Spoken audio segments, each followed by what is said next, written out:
Ibu bapa, saudara dan saudari, sahabat Rema yang dikasihi Tuhan, selamat pagi, salam jumpa lagi di sekeliling meja sabda lewat renungan kita pagi ini. Pertama-tama kita nyatakan syukur kita atas berkat, atas rahmat kehidupan yang Tuhan berikan kepada kita. Kita masih boleh bangun hari ini dengan semangat segar dan akan memulai kehidupan kita pada hari ini. Hari ini hari Kamis 23 Februari, hari kedua masa Prapaskah, hari Kamis setelah Rabu Abu. Kita diundang atau kita diajak untuk merenungkan sabda Tuhan, tentu saja dari bacaan-bacaan dalam Ekaristi. Bacaan pertama diambil dari kitab Ulangan bab 30 ayat 15 sampai dengan 20. Lalu kemudian Mazmur, bahagia ku terikat pada Yahweh karena harapanku pada Allah Tuhanku. Mazmur bab 1 ayat 1 sampai 6. Lalu kemudian dari Injil Lukas bab 9 ayat 22 sampai dengan 25. Dari ketiga bacaan ini, tema yang coba saya tawarkan untuk kita renungkan, tema yang coba saya bagikan adalah keselamatan adalah perpaduan antara berkat Allah dan pilihan manusia. Keselamatan adalah perpaduan atau hasil atau buah antara berkat Allah dan pilihan manusia. Allah selalu mencurahkan berkat tergantung seperti apa disposisi hati dan batin kita. Seperti apa jalan yang kita pilih. Kita kembali ke sabda Tuhan. Dalam bacaan pertama dalam kitab Ulangan, Yahweh melalui Nabi Musa berseru mengingatkan umat Israel. Ingatlah, pada hari ini aku menghadapkan kepadamu kehidupan dan keberuntungan, kematian dan kecelakaan. Karena pada hari ini aku memerintahkan kepadamu untuk mengasihi Tuhan Allahmu dengan hidup menurut jalan yang ditunjukkannya dan berpegang pada perintah, ketetapan, serta peraturannya. Ya, praktis keselamatan akan kita dapatkan dengan pengandaian-pengandaian tertentu seperti yang disebutkan Nabi Musa tadi. Kita mendapat keselamatan dari Allah, dari Yahweh, kalau kita mengikuti apa yang Allah perintahkan, jalan Allah dalam kehidupan kita. Dan kita semua, kita sebagai orang beriman, kita paham, kita tahu jalan Allah seperti apa. Dan dikatakan di sana, Allah selalu memberi janji keselamatan. Allah akan memberikan kita berkat.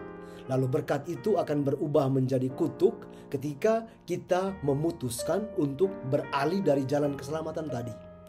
Dan dengan demikian saya menarik benang merah dari tema bacaan firman sabda Tuhan hari ini adalah bahwa untuk sampai pada keselamatan itu mengandaikan disposisi hati manusia untuk menanggapi.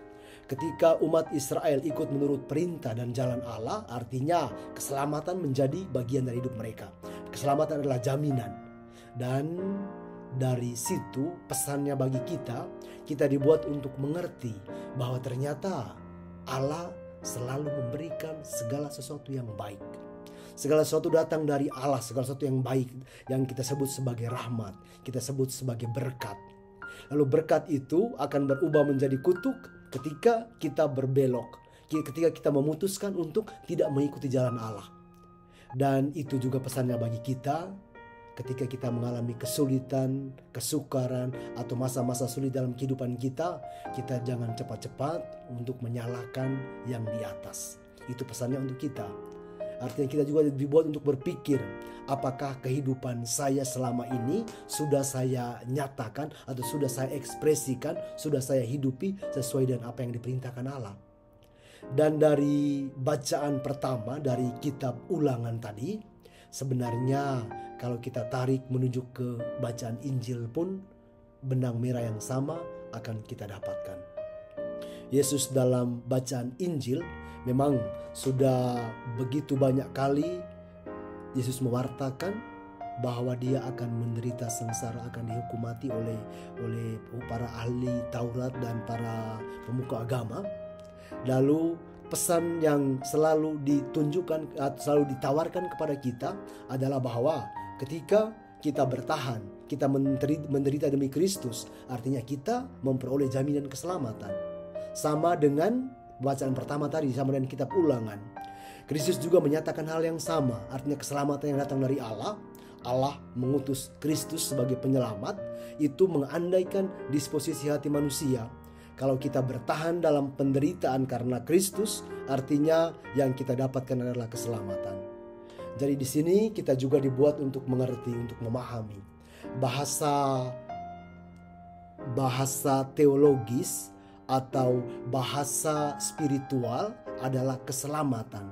Tapi sebenarnya dalam firman, dalam sabda Tuhan kepada kita selalu ditunjukkan melalui bahasa manusia, bahasa bumi. Kalau dalam bacaan pertama tadi dinyatakan bahwa tergantung hidup kita, tergantung bagaimana cara kita menjalani kehidupan. Apakah kita mengikuti jalan atau perintah Allah, atau kita mengikuti kemauan dan kehendak kita sendiri. Lalu kemudian pada bacaan Injil pun dinamika yang sama terjadi.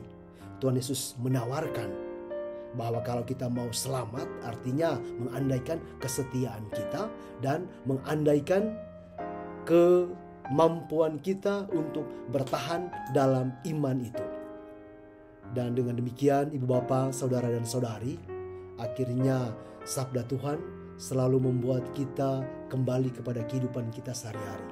Sabda Tuhan adalah sesuatu yang bisa dikatakan ideal, sesuatu yang ditawarkan kepada kita, dan itu harus kita wujud nyatakan melalui kehidupan kita.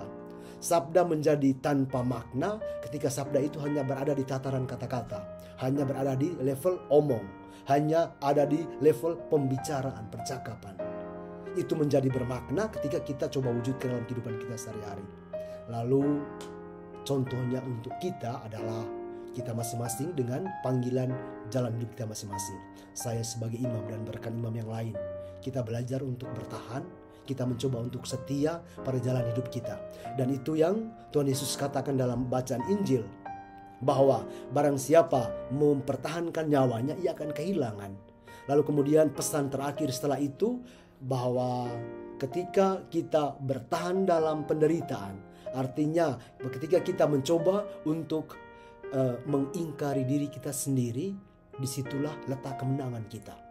Yesus mengatakan ketika kita mengingkari diri kita sendiri, ketika saya sebagai imam dan rekan imam yang lain, kita mengingkari hidup kita sebagai manusia normal, sebagai laki-laki biasa normal, kita mengingkari untuk menjalani kehidupan sebagai imam demi Kristus. Disitulah bagian dari pengingkaran. Dan itu kita yakin dan percaya bahwa Kristus menjanjikan keselamatan.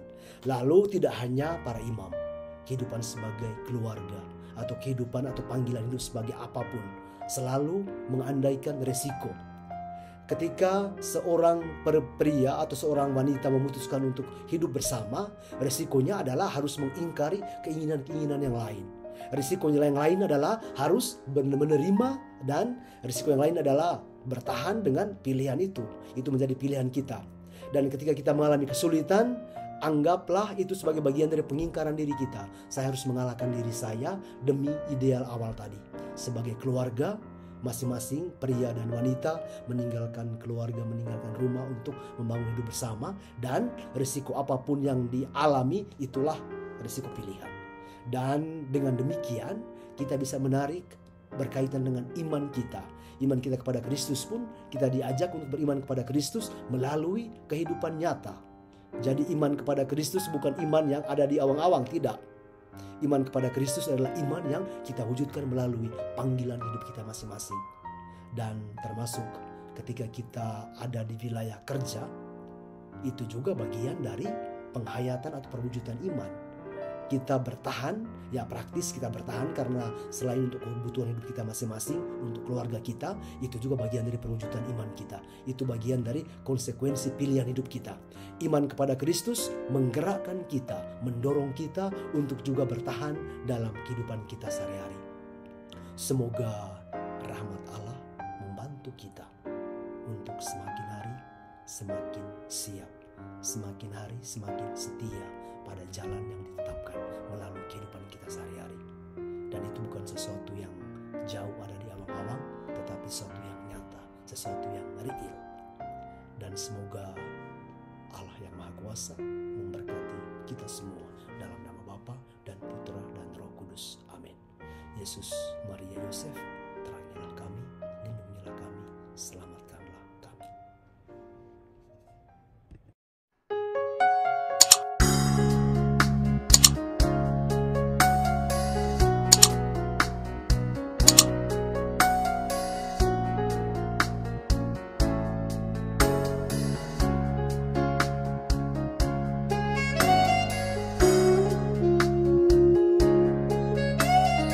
Sahabat Rema, sampai jumpa dalam program berikutnya.